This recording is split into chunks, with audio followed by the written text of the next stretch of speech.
Hello, everybody. Welcome to Talk About House. I'm Todd. I'm Oana. Okay, we're going to do an update to the Las Vegas real estate market. Right. And for the 19th of June, however, we have to apologize for something because we gave you bad information the last 3 weeks. Right. Oana, what was the bad information we gave them? For the last few weeks, the market action index was at 45, and we thought that, okay, this is kind of going into the summer, we're going to slow down, things are going to taper, maybe even go down a little bit. However, here we are, June 19th, and market action index is... It went up at 46, and the reason it went up is we're going to show you the chart. So let's start with the market action index, 46. When I first pulled this up, I went, wait, is this right? Could it be 46? Yes, it's 46. So I went over to the real-time market profile, and I noticed that median list price had jumped up again. It skyrocketed. Remember, March 3rd, it was 500. It's 570. That's a $70,000 increase just since March. That's crazy. That's crazy. That's like a 12% plus increase. Median price new listings is sort of chilling out there. Price per square foot, though, boom, it took off. It's up about $10 a square foot. So your 2,000 square foot house is now worth 20 grand more than your little small 2,000 square foot house is now worth 20,000 more than it was just 3 months ago. Right. Which is pretty unheard of. The other thing in here, and yeah, you can see that March 3rd it was 250. It was actually, I think, 247 at the bottom. Okay. When it bottomed out. And then but it bottomed out in January. It bottomed out in January. The other thing here was inventory. We saw inventory basically like tick up for 2 weeks in a row, like really small, like it went to 2,370 or something. And remember, it was 3,100 in March, but this number was 5,000 or 6,000 in like November. Right. When inventory was pretty high, it started dropping in like October. Inventory is now down to 2,322. It dropped some more. You see medium rents up a little bit. That's noise. That just is going up and down. It's not really doing anything. I was kind of surprised when I saw this. Now, we did have, I'm going to go put up the first chart here. This is price per square foot. You can look at this a little bit. The leading indicator is that 7-day average, which means this number will keep going up here. The interest rates dropped 2 weeks in a row. Not a lot, but they dropped. They like almost hit 7 and they went down like to 6.8, 6.7. Right. So the interest rates are still kind of flirting with 7%, but it's the bottom line. Yeah. And so we understand that affordability is an issue for a lot of people. However, there with such little inventory, homes that are priced well, homes that are attractive, that are turnkey, are selling. Some of them are getting multiple offers, obviously not all of them, but some of them are, and that's what's got this market action index hopping, and that's what has prices hopping. Now remember, back there, all the way to the end of the left this chart, 2018, 2019, not much going on. 2020, not much going on.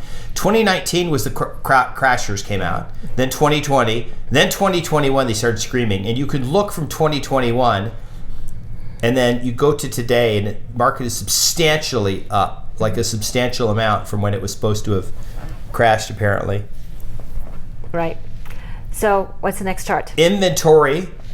This is the leading indicator. Now, if you'll notice, pretty much every year, inventory at this point was starting to increase, and it's still decreasing.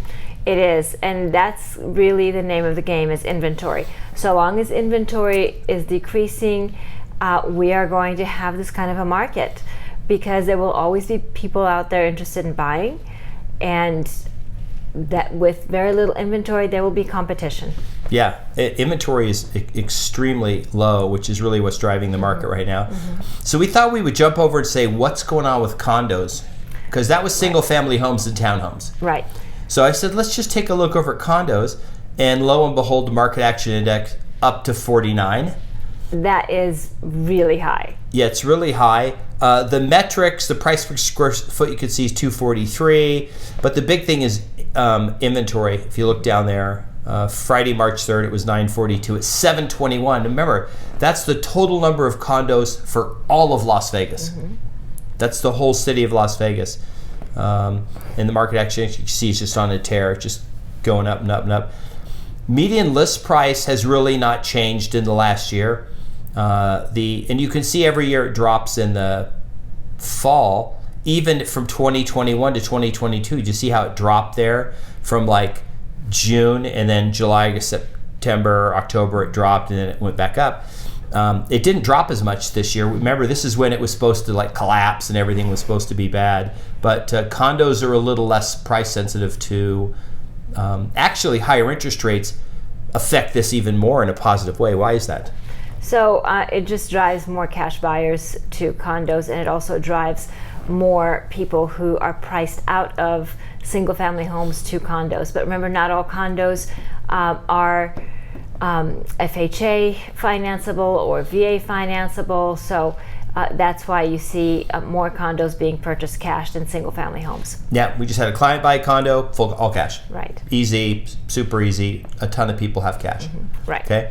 And this is inventory here. As you can see, last year at this time, that little where it says August 2022, but that's actually like this today's date. So it's June of last year. The inventory was climbing like crazy. It never got back up to a normal market. If you go back over to the left and you look at like 2019, 2020, that's more of a normal market for, like, we got a couple thousand condos, listed at any given time. We never got back there. It went to 1,500 and turned right around, went down. We're flirting with the lowest we've ever had, which was 2021 and a little bit of 2022. But this is a bit unheard of. It is. But remember, we are, in all seriousness, you guys, we are heading into the hot part of the year. We're heading into July pretty soon. July and August, so those numbers are going to taper. We're going to go into fall, and it is likely that those numbers will continue to taper. The idea that this is sustainable, it's not. Okay, so I'm not suggesting that we're going to, for those of you who have those $500,000 homes that went up $70,000 in 3 months, I'm not suggesting this is going to happen over the next 3 months as well. No, may take 4 or 5 months. I am suggesting that things are going to slow down. So, whether they're going to slow down next week or the week after that, obviously we have no idea, but, it is coming. Okay. We get the people who say, but, wages and local people can't afford these, the jobs don't pay enough, yada, yada, yada, okay? Forget all that. That's affordability. Let's talk about supply and demand. We have a hockey team that's been here for a few years. That are Stanley Cup winners. Cup winners, Golden Knights. And then we're getting a baseball team now. Yes. We're probably getting an NBA team. We're also probably getting a Major League Soccer team. Formula One is coming our way. Formula One is coming. There are 2 brand new hotels are going to open pretty soon. Massive hotels. The city is growing like crazy. We have 80,000 people net coming here every year. But the home builders are not building 80,000 houses. They're not building anywhere near that. And for all the people who thought there were these flood of homes that were built that nobody bought, they don't exist. Every single home that has been built has been purchased. Somebody's living in it. Right. We do not have a bunch of vacant houses sitting around Las Vegas. The bottom line is supply and demand. We're building houses at too slow of a rate for the number of households being formed here and people coming here. And that is what this is reflecting. Oana, we just do not have an unlimited amount of land to keep building all these houses, right? Right. We don't have an unlimited amount of land. We are putting up a lot of apartments.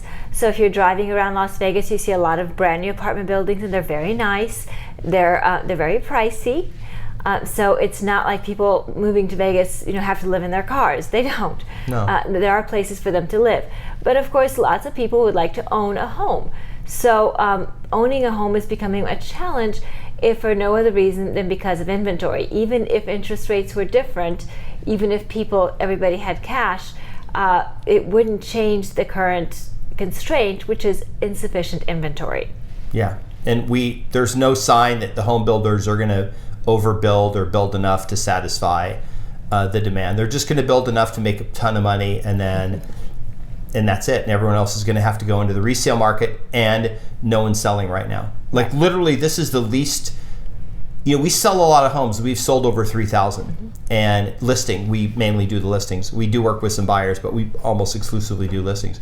And this is like the slowest year we've seen, where people are just not, just panic selling or selling. Most people are like, yeah, I'm fine. We're not selling. We're keeping it. It's going to go up in 5 or 10 years. We're going to make a ton of money. Right. So what we're seeing actually more of is off-market property selling, which is where somebody really isn't interested in selling, but we have a buyer that really would like to live in this neighborhood, and you happen to have the right house, and maybe we write you a letter, we knock on your door and say, hey, your house is a perfect fit for our buyer.